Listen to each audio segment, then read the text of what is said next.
Hello aspirants, good morning. Welcome to free job guide Telugu YouTube channel. ఇవాళ వీడియోలో July 19th రోజున Telugu news papers అయినటువంటి ఈనాడు, సాక్షి, నమస్తే తెలంగాణలో వచ్చినటువంటి గవర్నమెంట్ జాబ్ అప్డేట్స్ ఏవైతే ఉన్నాయో వాటన్నిటి గురించి మనం ఈ వీడియోలో తెలుసుకోబోతున్నాం.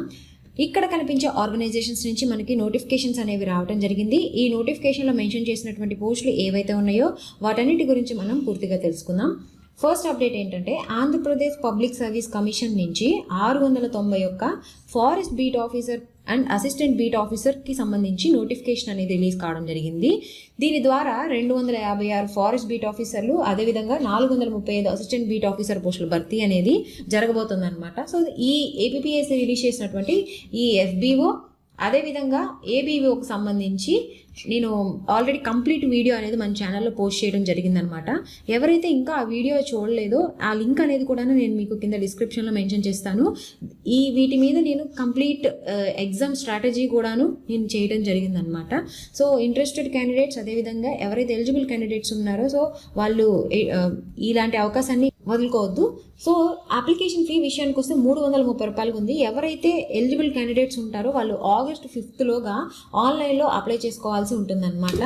సో దీని తర్వాత భారత రక్షణ పరిశోధన అభివృద్ధి సంస్థ చెందినటువంటి defence metallurgical research laboratory Hyderabad ఆధ్వర్యంలో అండర్ గ్రాడ్యుయేట్ అదేవిధంగా పోస్ట్ గ్రాడ్యుయేట్ విద్యార్థులకు 6 నెలల పాటు పెయిడ్ ఇంటర్న్షిప్ కోసం దరఖాస్తులు అనేది ఆహ్వానిస్తున్నారనమాట. మొత్తం పోస్టులు వచ్చేసరికి 20 పోస్టులు అనేవి ఉన్నాయి. సో ఆన్లైన్లో అప్లై చేసుకోవడానికి చివరి తేదీ వచ్చేసరికి జూలై 25th లోపు అప్లై చేసుకోవాల్సి ఉంటుందన్నమాట. జూలై 19th అంటే ఇవాళ రోజు అప్లికేషన్ డేట్స్ క్లోజ్ అయిపోయే నోటిఫికేషన్స్ ఏవైతే ఉన్నాయో అవన్నీ ఒకసారి చూద్దాము. హెవీ వెహికల్స్ ఫ్యాక్టరీలో 1850 జూనియర్ టెక్నీషియన్ పోస్టుల భర్తీకి నోటిఫికేషన్ అనేది రావడం జరిగింది. సో ఆ నోటిఫికేషన్కి అప్లై చేసుకోవడానికి ఇవాళ లాస్ట్ డేట్ అనమాట. ఎవరైతే 10th క్లాస్ సంబంధిత విభాగంలో ఎన్ఏసి, ఎన్టీసీలో ఉత్తీర్ణతో పాటు వర్క్ ఎక్స్పీరియన్స్ ఎవరికైతే ఉంటుందో వాళ్ళు ఈ ఉద్యోగాలకి అప్లై చేసుకోవచ్చు అనమాట. ఈ హెవీ వెహికల్స్ ఫ్యాక్టరీకి సంబంధించి నేను కంప్లీట్ వీడియో అనేది చేయడం జరిగింది. సో ఆ వీడియో అనేది కూడా మన ఛానల్లో ఉంది. సో ఎవరైతే చూడలేదు, అదేవిధంగా ఎలిజిబుల్ క్యాండిడేట్స్ ఎవరైతే ఉన్నారో ఒకసారి కంప్లీట్ డీటెయిల్స్ అనేవి ఆ వీడియోలో మెన్షన్ చేయడం జరిగిందనమాట. ఆ లింక్ అనేది కూడా నేను మీకు కింద డిస్క్రిప్షన్లో మెన్షన్ చేస్తాను. మీరు ఆ వీడియోని వెళ్ళి చూడవచ్చు. దీని తర్వాత కోల్కతాలోని గార్డెన్ రీచ్ షిప్ బిల్డర్స్లో వివిధ విభాగాల్లో జర్నీ మ్యాన్ పోస్టుల భర్తీకి నోటిఫికేషన్ అనేది రిలీజ్ కావడం జరిగింది. టోటల్గా 4 పోస్టులకు కానీ నోటిఫికేషన్ అనేది రిలీజ్ చేశారు. ఈ పోస్టుల యొక్క వివరాలు చూసినట్లయితే జర్నీ మ్యాన్ పైప్ ఫిట్టర్కి సంబంధించి 1 పోస్టు, జర్నీ మ్యాన్ పెయింటర్కి సంబంధించి 2 పోస్టులు, జర్నీ మ్యాన్ కంప్యూటర్ ఆపరేటర్కి సంబంధించి 1 పోస్టు, టోటల్గా ఇలాగ 4 పోస్టులకు కానీ నోటిఫికేషన్ అనేది రిలీజ్ కావడం జరిగిందనమాట. ఈ ఉద్యోగాలకి కావాల్సినటువంటి అర్హత ఏంటంటే పోస్టును అనుసరించి 10th క్లాస్ ఎన్ఏసి, ఎన్టీసీలో ఉత్తీర్ణులై ఉండాలన్నమాట. వయసు విషయానికి వస్తే జూలై 1 నాటికి 26 ఏళ్ళు అనేది ఉండాలి. ఎంపిక విధానం వచ్చేసరికి రాత పరీక్ష, ట్రేడ్ టెస్ట్, పీఈటీ పరీక్షల ఆధారంగా ఈ ఉద్యోగాలకు ఎంపిక చేయడం జరుగుతుందన్నమాట. దరఖాస్తు అనేది ఆన్లైన్ ద్వారా అప్లై చేసుకోవచ్చు. అప్లై చేసుకోవడానికి చివరి తేదీ వచ్చేసరికి August 4 అనేది లాస్ట్ డేట్ అనమాట. దీని తర్వాత మిగతా వివరాలకు ఇక్కడ కనిపిస్తున్నటువంటి అఫీషియల్ వెబ్సైట్లోకి వెళ్ళి తెలుసుకో. నెక్స్ట్ అప్డేట్ ఏంటంటే ముంబైలోని ఫిషరీ సర్వే ఆఫ్ ఇండియా నుంచి శాశ్వత ప్రాతిపదికన వివిధ ఉద్యోగాల పోస్టుల భర్తీకి నోటిఫికేషన్ అనేది రిలీజ్ కావడం జరిగింది. ఇందులో పోస్టులు ఏంటంటే షిప్వే వర్కర్ గ్రూప్ సంబంధించి 2 పోస్టులు, వెల్డర్కి సంబంధించి పోస్టులు అనేవి భర్తీ చేయడం జరుగుతుందన్నమాట. ఈ ఉద్యోగాలకి కావాల్సినటువంటి అర్హత ఏంటంటే 10th క్లాస్ అనమాట. ఎస్ఎస్ఎల్సి లేదంటే దానికి ఈక్వలెంట్ ఏదైతే ఉందో ఆ క్వాలిఫికేషన్ అనేది ఎవరికైతే ఉంటుందో వాళ్ళు ఈ ఉద్యోగాలకు అప్లై చేసుకోవచ్చు. దీని తర్వాత ఏజ్ విషయానికి వస్తే షిప్ వే వర్కర్కి సంబంధించి 18 నుంచి 25 ఏళ్ల మధ్యలో అనేది ఉండాలి. వెల్డర్కి సంబంధించి 30 ఏళ్ళు అనేది మించకుండా ఉండాలన్నమాట. దరఖాస్తు అనేది ఆఫ్లైన్ ద్వారా అప్లై చేసుకోవాల్సి ఉంటుంది. అప్లై చేసుకొని ఈ అడ్రస్కి అనేది పంపించాల్సి ఉంటుందన్నమాట. అప్లై చేసుకోవడానికి చివరి తేదీ వచ్చేసరికి September 15th లోపు అప్లై చేసుకోవాల్సి ఉంటుంది. మిగతా వివరాలకు ఇక్కడ కనిపిస్తున్నటువంటి అఫీషియల్ వెబ్సైట్లోకి వెళ్ళి తెలుసుకోవచ్చు. దీని తర్వాత కోల్కతాలోని national bank for agriculture and rural development NABARD నుంచి ఒప్పంద ప్రాతిపదికన మెడికల్ ఆఫీసర్ పోస్టుల భర్తీకి నోటిఫికేషన్ అనేది రిలీజ్ కావడం జరిగింది. టోటల్గా 1 పోస్ట్ అనేది ఉందన్నమాట. ఈ ఉద్యోగానికి కావాల్సినటువంటి అర్హత ఏంటంటే పోస్టును అనుసరించి సంబంధిత విభాగంలో మెడికల్ కౌన్సిల్ ఆఫ్ ఇండియా గుర్తించిన సంస్థ నుంచి MBBSలో ఉత్తీర్ణతో పాటు వర్క్ ఎక్స్పీరియన్స్ అనేది కూడా ఉండాలన్నమాట. ఏజ్ విషయానికి వస్తే 75 ఏళ్ళు అనేది ఉండాలి. ఈ ఉద్యోగాలకి కావాల్సి అంటే ఎంపిక అనేది ఎలా చేస్తారంటే షార్ట్ లిస్టింగ్ ఇంటర్వ్యూ ఆధారంగా ఈ ఉద్యోగాలకి ఎంపిక చేస్తారు.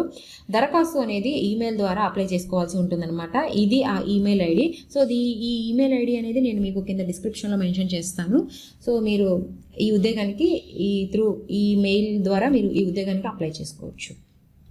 దీని తర్వాత హెవీ వెహికల్స్ ఫ్యాక్టరీలో ఫిక్స్డ్ టర్మ్ బేసిస్న మనకి అసిస్టెంట్ మేనేజర్, జూనియర్ మేనేజర్ పోస్టుల భర్తీకి నోటిఫికేషన్ అనేది రిలీజ్ కావడం జరిగింది. టోటల్గా 32 పోస్టులకు కానీ నోటిఫికేషన్ అనేది రిలీజ్ చేశారు.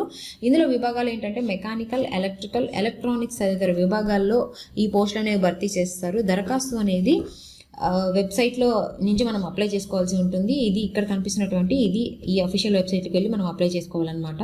సో అప్లై చేసుకోవడానికి లాస్ట్ డేట్ వచ్చేసరికి August 8 అనేది ఇచ్చారు. దీని తర్వాత షార్ట్ సర్వీస్ కమిషన్ ఉమెన్ నోటిఫికేషన్ను ఇండియన్ ఆర్మీ విడుదల చేయడం జరిగిందనమాట. ఇది 66వ షార్ట్ సర్వీస్ కమిషన్ అనమాట. సో ఈ ఉద్యోగానికి కావాల్సినటువంటి అర్హత ఏంటంటే సంబంధిత బ్రాంచ్లో ఇంజనీరింగ్ అనేది క్వాలిఫై ఉండాలి. ఏజ్ విషయానికి వస్తే 2026 ఏప్రిల్ 1 నాటికి 20 నుంచి 20 ఏళ్ళ మధ్య అనేది ఉండాలన్నమాట. అవివాహిత మహిళలు అయి ఉండాలి. ఇక్కడ నోట్ అని చెప్పి మనకి ఇవ్వడం జరిగింది. ఎవరైతే 20 నుంచి 27 ఏళ్ళ మధ్య అన్మ్యారీడ్ ఉమెన్ ఉంటారో వాళ్ళు ఈ ఉద్యోగాలకి ఎలిజిబుల్ అనమాట. సో దీని తర్వాత వీళ్ళ యొక్క పే స్కేల్ కనుక చూసుకున్నట్లయితే CTC వచ్చేసరికి సంవత్సరానికి 17 నుంచి 18 లక్షలు అనేది ఉంటుంది అప్రాక్సిమేట్గా. దరఖాస్తు అనేది ఆన్లైన్లో అప్లై చేసుకోవాల్సి ఉంటుంది. అప్లై చేసుకోవడానికి చివరి తేదీ వచ్చేసరికి August 14 అనమాట. మిగతా వివరాలకి ఇక్కడ కనిపిస్తున్నటువంటి అఫీషియల్ వెబ్సైట్లోకి వెళ్ళి తెలుసుకోవచ్చు. దీని తర్వాత national highways authority of India నుంచి గేట్ 2025 స్కోర్ ఆధారంగా డిప్యూటీ మేనేజర్ పోస్టుల భర్తీకి నోటిఫికేషన్ అనేది రిలీజ్ కావడం జరిగింది. టోటల్గా 12 పోస్టులకు గాను ఈ నోటిఫికేషన్ అనేది రిలీజ్ చేశారు. ఎంపిక అనేది గేట్ 2025లో CS అండ్ IT స్కోర్ ద్వారా ఈ ఉద్యోగాలకు ఎంపిక చేస్తారు. దరఖాస్తు అనేది ఆన్లైన్లో అప్లై చేసుకోవాల్సి ఉంటుంది. అప్లై చేసుకోవడానికి చివరి తేదీ వచ్చేసరికి August 4 అనమాట. మిగతా వివరాలకి ఇక్కడ కనిపిస్తున్నటువంటి అఫీషియల్ వెబ్సైట్లోకి వెళ్ళి తెలుసుకోవచ్చు. సో ఇవి మనకి ఇవాల్టి తెలుగు న్యూస్ పేపర్స్ అయినటువంటి ఈనాడు, సాక్షి, నమస్తే తెలంగాణలో వచ్చినటువంటి గవర్నమెంట్ జాబ్ అప్డేట్స్ అనమాట. సో ఇలాంటి జాబ్ అప్డేట్స్ అన్నీ కూడాను నేను ఇన్ఫోగ్రాఫిక్స్ రూపంలో టెలిగ్రామ్ ఛానల్లో పోస్ట్ చేస్తూ ఉంటాను. ఎవరైతే టెలిగ్రామ్ ఛానల్లో జాయిన్ అవ్వలేదో ఆ లింక్ అనేది డిస్క్రిప్షన్లో నేను మీకు మెన్షన్ చేస్తాను. మీరు టెలిగ్రామ్ ఛానల్లో జాయిన్ అవ్వచ్చు. సో ఇలాంటి మరిన్ని జాబ్ అప్డేట్స్ కోసం please follow our free job guide Telugu YouTube channel. Thank you. Have a nice day.